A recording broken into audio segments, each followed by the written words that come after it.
Hello hi good morning. నేను ఈరోజు రాయలసీమ దోశ చేయబోతున్నాను. ముందు రోజు ఇలా దోశ పిండి ప్యాటర్న్ చేసి పెట్టుకున్నాను. ఆ తర్వాత ఇలా ప్యాన్ పైన దోశ వేసాను. నెక్స్ట్ ఇలా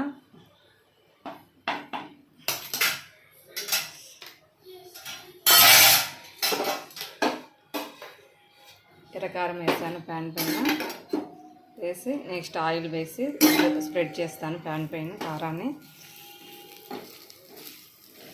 స్ప్రెడ్ చేసి చూపిస్తాను మీకు. ఇట్లా అయింది కదా.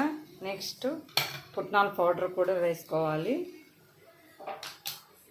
కొంచెం పుట్నాల పౌడర్ వేసుకొని మళ్ళీ మీకు ఇంట్రెస్ట్ ఉంటే గీ వేసుకోండి, లేకపోతే ఆయిలే వేసుకోండి. నేనైతే ఆయిల్ ప్రిఫరెన్స్ చేస్తున్నాను. కిడ్స్కి గీ వేసాను. లైట్గా ఆయిల్ వేసాను. ఓకే, అలా కొంతసేపు ఉండి ఫోల్డ్ చేస్తాను, చూపిస్తాను. ఓకే, అయిపోయింది. ఇప్పుడు ఫోల్డ్ చేస్తున్నాను. చూడండి ఎలా వచ్చిందో నా దోశ. నాకైతే మంచిగానే వచ్చింది. మీకు ఎలా ఉందో నచ్చితే like, share, subscribe.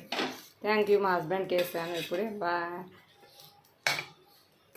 Hello hi, ఎలా ఉంది? దోశ చాలా టేస్టీగా ఉంది.